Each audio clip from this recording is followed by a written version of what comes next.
Halo, Anda masih bersama NF Literasi,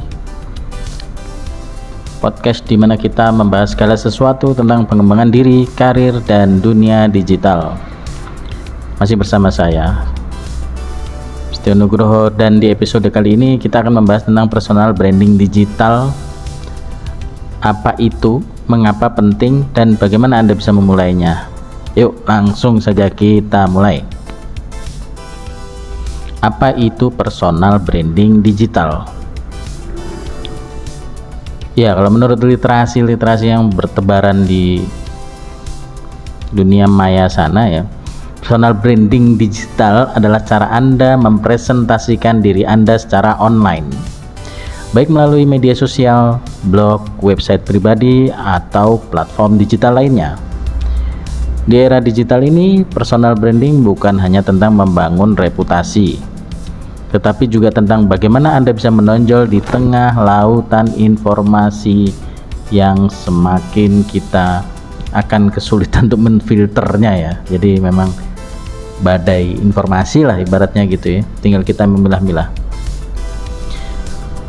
Oke, jadi kalau personal branding sendiri adalah persepsi yang orang lain miliki tentang Anda.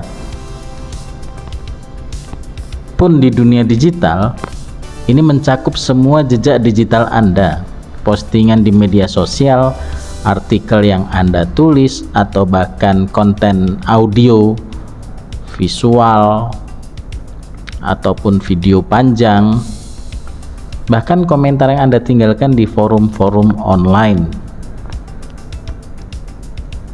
Personal branding membantu Anda untuk diingat, dipercaya, dan diakui di bidang yang Anda geluti sebagai profesional ataupun sebagai expert.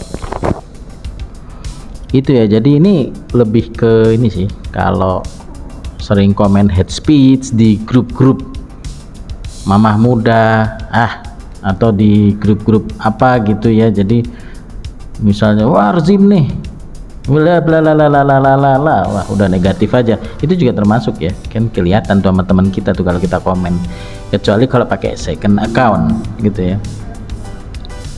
Dan mengapa sih personal branding digital itu penting? First, ini adalah cara Anda untuk mengontrol narasi tentang diri Anda, jadi mengendalikan apa opini orang tentang Anda. Walaupun kita nggak bisa mengendalikan, tetapi paling nggak kita sudah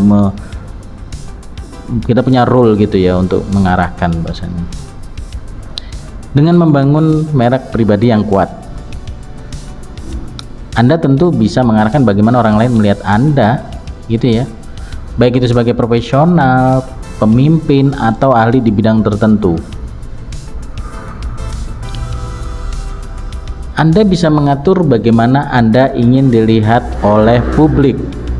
Jadi akunnya jangan digembok gitu ya, lebih ke ya udah biarin aja. Kalau memang mereka terinspirasi oleh value-value Anda, ya pasti otomatis itu sih, udah nggak usah diragukan lagi. Merek pribadi yang kuat bisa membuka pintu untuk peluang baru. Jadi opportunity yang selama ini kita nggak pernah pikirkan ternyata seperti kolaborasi, karir, or bisnis itu, wah gue udah nyampe sini ternyata ya. Berarti ada sedikit banyak itu berpengaruh karena kita membranding persona kita sesuai dengan rule-nya gitu ya. Saat orang melihat konsistensi dalam konten dan pesan Anda, value message yang Anda sampaikan, kredibilitas Anda pun akan meningkat. Percaya deh.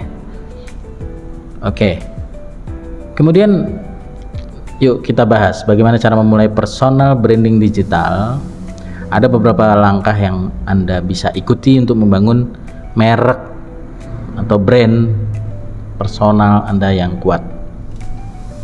Yang pertama tentu tentukan niche Anda atau ceruk atau segmen ya gitu ya. Fokus pada bidang atau topik yang benar-benar Anda kuasai dan cintai pastinya. Kemudian tentukan audiens gitu. Ketika membuat kolam ya, siapa sih yang ingin Anda jangkau, pahami kebutuhan dan keinginan mereka. Jadi kita jualan tidak ke semua orang, tidak untuk menyenangkan semua audiens, tidak, tetapi nanti akan terfilter dengan sendirinya. Konsisten saja dengan pesan dan gaya visual. Pastikan bahwa pesan Anda konsisten di semua platform. Gunakan warna, font, dan tone of voice yang sama. Konten berkualitas menunjang nggak sih? Yo jelas. Jadi buat konten yang memberikan nilai tambah, apakah itu edukasi, inspirasi, atau hiburan. Even ada seorang influencer atau seorang yang personal brandingnya kuat dengan hiburan, ya dia akan menghibur terus gitu ya, ditambahi son-son ketawa seperti itu. Engagement, berinteraksilah dengan audiens Anda, balas komentar, DM, dan ikutlah dalam diskusi yang relevan, karena ini mau tidak mau akan membantu algoritma untuk mengarahkan audiens. Oh ini nih, lu kalau mau seneng ini nih kesini gitu. Kemudian evaluasi dan adaptasi sudah pasti. Pantau performa Anda dan selalu terbuka untuk beradaptasi dengan feedback dan tren-tren terbaru. Tren-tren terbaru nih ya bukan berarti yang norak juga diikutin, enggak ya. Jadi jadilah berkarakter gitu ya. Sebagai contoh nih, mari kita lihat bagaimana beberapa orang sukses dalam membangun personal branding digital mereka. Salah satunya misalnya si A gitu ya, yang berhasil memposisikan dirinya sebagai apa gitu ya, dengan strategi personal branding konsisten. Kuncinya apa? Ya bagaimana si A ini tadi memulai, tantangan yang dihadapi, dan hasil yang ingin dicapai atau goalnya.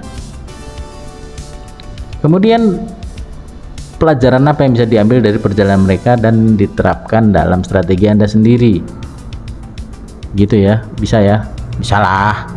Tinggal kita, kalau misalnya kesulitan ya lihat aja, kita punya role model misalnya siapa gitu ya, itu jadikan dia dalam mengemas dirinya apa adanya, nggak dibuat-buat, nggak pencitraan yang dibuat-buat gitu ya. Jadi membangun personal branding digital bukanlah sesuatu yang bisa dilakukan dalam semalam. I agree kalau ini membutuhkan konsistensi, kesabaran, dan strategi yang tepat. Tapi dengan usaha yang terarah, Anda bisa membangun merek pribadi yang kuat dan berpengaruh di dunia digital. Oke, gitu ya teman-teman. Hopefully kalau Anda menikmati episode ini, jangan lupa untuk subscribe dan bagikan dengan teman-teman Anda yang jadi informasi tidak berhenti di Anda. Dan jika Anda punya pertanyaan atau topik yang ingin dibahas di episode berikutnya, jangan ragu untuk DM saja gitu ya di kolom komentar. Sampai jumpa di episode berikutnya, semoga bermanfaat dan dadah.